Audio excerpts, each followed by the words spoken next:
In baseball, speed is most often noticed on the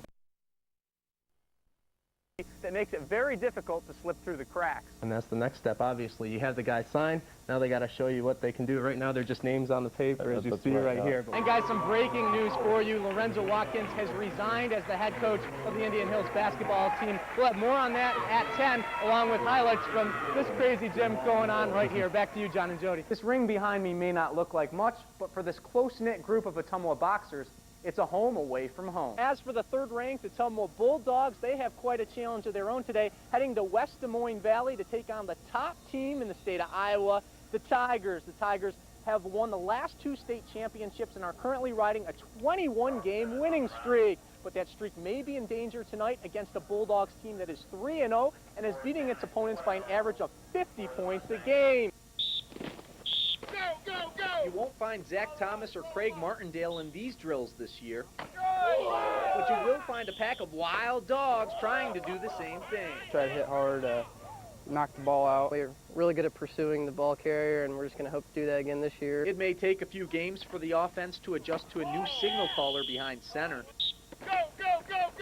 In the meantime, a defense returning 8 starters will pick up the slack. Our defense is our strong point right now.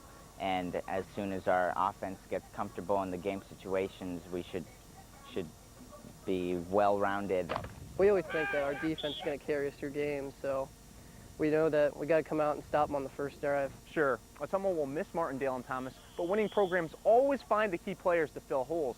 Now it's just time for some new leaders to emerge on offense. We lost some good seniors like we do every year. Now it's time for some other guys to come in and take their places and have their opportunities and take advantage of those opportunities. The Bulldogs may run more with Alex Crosser likely behind center, but in the end, success moving the ball may come down to the fundamentals. A lot will depend on, do we block people?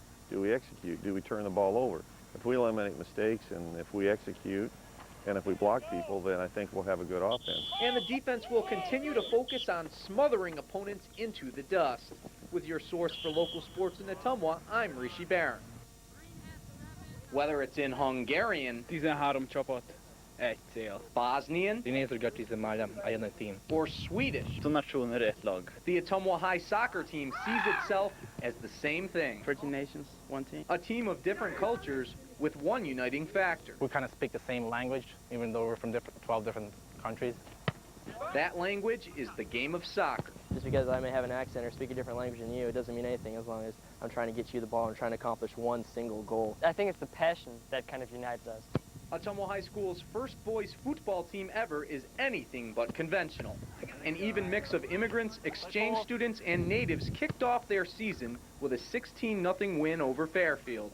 A success on and off the field for Ottumwa's foreign ambassadors. You could see from the looks on the students' faces how proud they felt. And Ottumwa High's newest members have been able to pick up the game they grew up with and surround themselves with it in their new home. It gives you a chance to, kind of have a piece of home with you. Not only has this team been a wonderful opportunity for both immigrants and foreign exchange students, it's also been very beneficial to students who have lived here in Ottumwa for years. It's great to get the experience of different cultures and how different countries play soccer. It means a lot to the guys that are local here that have been here all their lives to actually see, parts of the world that, they may not have been able to see in any other way, and they can see it on the soccer field.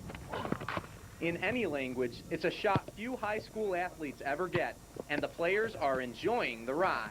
With your source for local sports in Ottumwa, I'm Rishi Barran. From this vantage point, what you see is 2 of the best pitchers in Class 2A warming up for practice. From another angle, it's just an entertaining game of catch between 2 old buddies. We've been best friends since kindergarten, probably, so we've played a lot of softball together. Seniors Ashley Lepley and Nicole Henderson learned softball together at a young age. Now they're sprinting for their first trip in the state tournament, encouraging each other along the way. We pick each other up when we get down, and it really helps to have her out there with me. And with a 19-4 combined pitching record and powerful bats, all of Albia's competition is getting tossed down. All I can say is I'm glad they're on our side. The dynamic duo was at its best June 11th when it knocked off Class 4A Cedar Rapids Jefferson, snapping the Jayhawks' 61-game regular season winning streak with a 2-1 win. Trailing 1-0 in their last at-bat, Henderson gave Lepley a guarantee. In that last inning, before we went out to hit, she said that she promised she'd hit me in. And then she got on base, so I hit her in, and she scored the tying run. They thrive for the big moment, and you know, and when a game's on the line, they want to be the one that has a chance to change the outcome. Lepley and Henderson's leadership has also proved to be inspirational. Our younger players really respect them and look up to them, and in a sense try to model them. We just try to be good leaders to the younger girls, you know, help them out, show them what to do, where to go. Still, there's one goal yet to be met. That's the one thing that they don't have to put in their resume, that we haven't made it to the state tournament, and I think that's the driving force that, you know, if that doesn't drive you to get there, nothing will. With your source for local sports in Albia, I'm Rishi Barran. Now, your source for local sports from KTVO. The inaugural high school boys and girls soccer teams brought a nice burst of energy into the city of Bridges last spring. Tonight, season 2 kicked off as the boys hosted Marshalltown. Bulldogs on the attack early. Jesus Trejo showing off the fancy feet. Watch this move, but he just misses connecting here on the cross with Andrew Hansen. Then off the slide tackle, another chance for the Bulldogs. Ahead to Trejo. Oh, so close. Great defense as well from the Bulldogs. Keeper Kevin Rutledge the save from the M-Town corner kick. Ottumwa led early on, but Marshalltown comes back to spoil their opener 4-2.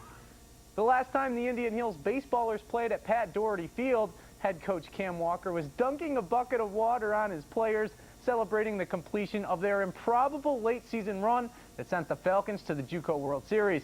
Not quite the same atmosphere today, but hey, the excitement level still very high. Speaking of excitement, this guy's enjoying his hot dog with a European-style grip. Brian Joint only knows one kind of grip, the grip it and rip it. A.J. Reed will run like the wind around the base pass, and he will score on the 2-out single. Hills goes up a run. Joint hit it to left. Sean Smith, he'll give the right fielder a little work here, but he'll hit it a little over his head. He'll find his way to third with a triple. Joint comes around and in. 2-0 Falcons. Still 2 outs in the first. That one off to the backstop. Smith off to the dugout. 3-0 score. Falcons rolled from that point on. 10-2 in game 1.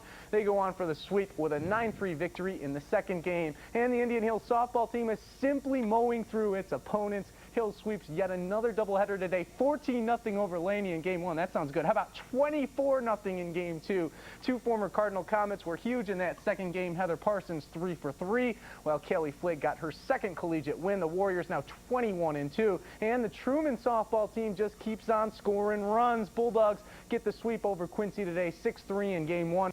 And 11-3 in the second. Haley Blackney, her first collegiate homer, and 5 runs scored on the day in the 2 games. The Bulldogs now 13-7 on the year. To high school baseball, Kirksville trying to make it 3-0 on the year as they took on Hannibal today. And don't try and run on Greg Cox. He'll pull out the Uzi and send you back to spit some seeds. Beautiful throw there. Then on the very next pitch, Eric Bjork shows off his own gun, swing and a miss. Tigers look great tonight. Then we go to the 5th. Corey Egan, he will drop in a hit. Andy Schwend will score with no trouble at all. He was 4 for 4 with 3 runs and 2 steals. Tigers still perfect on the year. Kirksville wins 9-4.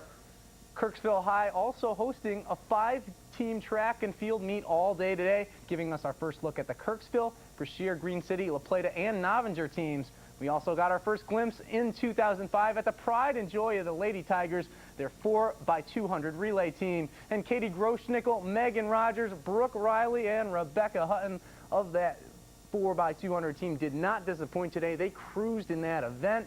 Team scoring wasn't kept, but the Kirksville girls won 15 of the 18 events, while the boys got 8 first-place finishes. Brashear, Green City, La Plata, and Novinger all had some great performances as well. Watch out for all those teams throughout the year. They will have plenty of meets throughout the next couple of months. A lot of action today, a lot of different stuff, but all the local teams faring very well. And pretty nice weather for it. Beautiful considering. We'll be right back with a final look at our forecast.